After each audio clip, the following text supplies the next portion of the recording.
ಎಲ್ಲರಿಗೂ ನಮಸ್ಕಾರ.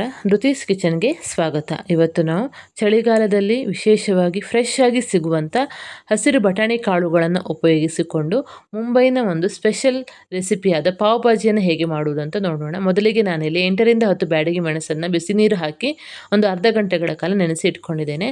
ನಂತರ ಒಂದು ಕುಕ್ಕರ್ಗೆ ಬಟಾಣಿ, ಆಲೂಗಡ್ಡೆ, ಕ್ಯಾರೆಟ್ ಅಂದರೆ ಇಲ್ಲಿ ಬಟಾಣಿ ಕಾಳುಗಳನ್ನು ಸ್ವಲ್ಪ ನಾವು ಜಾಸ್ತಿ ತಗೊಳ್ಬೇಕು. ನಾನಿಲ್ಲಿ 1/4 kg ಆಗುವಷ್ಟು ಬಟಾಣಿ ಕಾಳುಗಳನ್ನು ತಗೊಂಡಿದ್ದೇನೆ. ಅದನ್ನು ಬೇಯಿಸಿ ಸ್ವಲ್ಪ ಸ್ಮ್ಯಾಶ್ ಮಾಡಿ ಇಟ್ಕೊಳ್ಬೇಕು. ನಂತರ ಇಲ್ಲಿ ಒಂದು ಮಿಕ್ಸಿ ಜಾರ್ಗೆ 6ರಿಂದ 7 ಬೆಳ್ಳುಳ್ಳಿ ಹೆಸಳು, 1 ಇಂಚ್ ಆಗುವಷ್ಟು ಶುಂಠಿ ಹಾಗೂ ನೆನೆಸಿದ ಬ್ಯಾಡಗಿ ಮೆಣಸನ್ನು ಹಾಕಿ ಸ್ವಲ್ಪ ನೀರನ್ನು ಸೇರಿಸಿ ಅದರ ಪೇಸ್ಟನ್ನು ರೆಡಿ ಮಾಡಿ ಇಟ್ಕೊಳ್ಬೇಕು.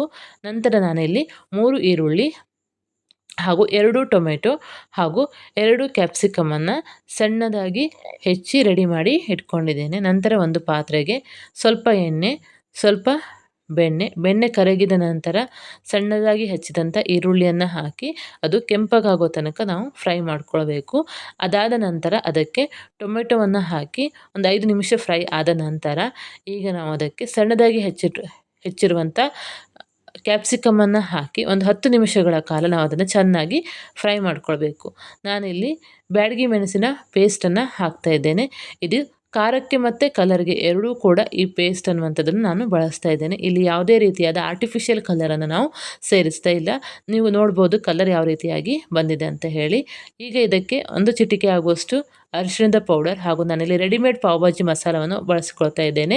ಎಲ್ಲ ಜನರಲ್ ಸ್ಟೋರಲ್ಲಿ ಸಾಮಾನ್ಯವಾಗಿ ಈ ಮಸಾಲ ಅನ್ನುವಂಥದ್ದು ಸಿಗ್ತದೆ. 2 ಚಮಚ ಆಗುವಷ್ಟು ಪಾವ್ ಭಾಜಿ ಮಸಾಲವನ್ನು ಹಾಕಿ ಇದನ್ನು ಒಂದು 5 ನಿಮಿಷಗಳ ಕಾಲ ಫ್ರೈ ಮಾಡಿ ಈಗ ಬೇಯಿಸಿ ಸ್ವಲ್ಪ ಸ್ಮ್ಯಾಶ್ ಮಾಡಿರುವಂಥ ತರಕಾರಿಗಳನ್ನು ಹಾಕಿ ಒಂದು 10 ನಿಮಿಷಗಳ ಕಾಲ ನಾವು ಮಸಾಲೆಯೊಂದಿಗೆ ಅದನ್ನು ಚೆನ್ನಾಗಿ ಫ್ರೈ ಮಾಡ್ಕೊಳ್ಬೇಕು. ನಂತರ ಈಗ ಅದಕ್ಕೆ ರುಚಿಗೆ ತಕ್ಕಷ್ಟು ಉಪ್ಪನ್ನು ಹಾಕಿ ಒಂದು 2 ನಿಮಿಷ ಫ್ರೈ ಆದ ನಂತರ 1 ಗ್ಲಾಸ್ ಆಗುವಷ್ಟು ನೀರನ್ನು ಸೇರಿಸಿ ಅದನ್ನು ಕುದಿಯಲು ಬಿಡಬೇಕು. ಕನ್ಸಿಸ್ಟೆನ್ಸಿ ಅನ್ನುವಂಥದ್ದು ಕುದಿಯುತ್ತಾ ಸ್ವಲ್ಪ ದಪ್ಪಗಾಗ್ತದೆ. ಈಗ ರುಚಿಯನ್ನು ನೋಡಿ ಸ್ವಲ್ಪ ಉಪ್ಪನ್ನು ಹಾಕಿ ನಂತರ ಕೊತ್ತಂಬರಿ ಸೊಪ್ಪು ಹಾಗೂ ಬೆಣ್ಣೆಯನ್ನು ಸೇರಿಸಿ ಒಂದು 2 ನಿಮಿಷ ಅದನ್ನು ಕುದಿಯೋದಕ್ಕೆ ಬಿಡಬೇಕು. ನಂತರ ನಾವಿಲ್ಲಿ ಸ್ವಲ್ಪ ಬೆಣ್ಣೆಯನ್ನು ಸೇರಿಸಿ ಪಾವನ್ನು 2 ಸೈಡು ಬಿಸಿ ಮಾಡಿ ಇಟ್ಕೊಳ್ಬೇಕು. ಇದನ್ನು ರೋಸ್ಟ್ ಮಾಡುವಂಥ ಅಗತ್ಯ ಇಲ್ಲ. ಜಸ್ಟ್ 2 ಸೈಡ್ ಬೆಣ್ಣೆಯನ್ನು ಹಾಕಿ ನಾವು ಅದನ್ನು ಬಿಸಿ ಮಾಡಿ ಪಾವನ್ನು ರೆಡಿ ಮಾಡಿ ಇಟ್ಕೊಳ್ಬೇಕು. ನೋಡ್ಬೋದು ನೀವು ಇಲ್ಲಿ ಭಾಜಿ ಅನ್ನುವಂಥ ಯಾವ ರೀತಿಯಾಗಿ ಕಲರ್ಫುಲ್ಲಾಗಿ ಇದೆ ಅಂತ ಹೇಳಿ. ಭಾಜಿ ಮೇಲೆ ಸ್ವಲ್ಪ ಈರುಳ್ಳಿ, ಕೊತ್ತಂಬರಿ ಸೊಪ್ಪು ಹಾಗೂ ಬೆಣ್ಣೆ ಹಾಕಿ ಬಿಸಿಯಾದ ಪಾವ್ನೊಂದಿಗೆ ಸರ್ವ್ ಮಾಡಿ.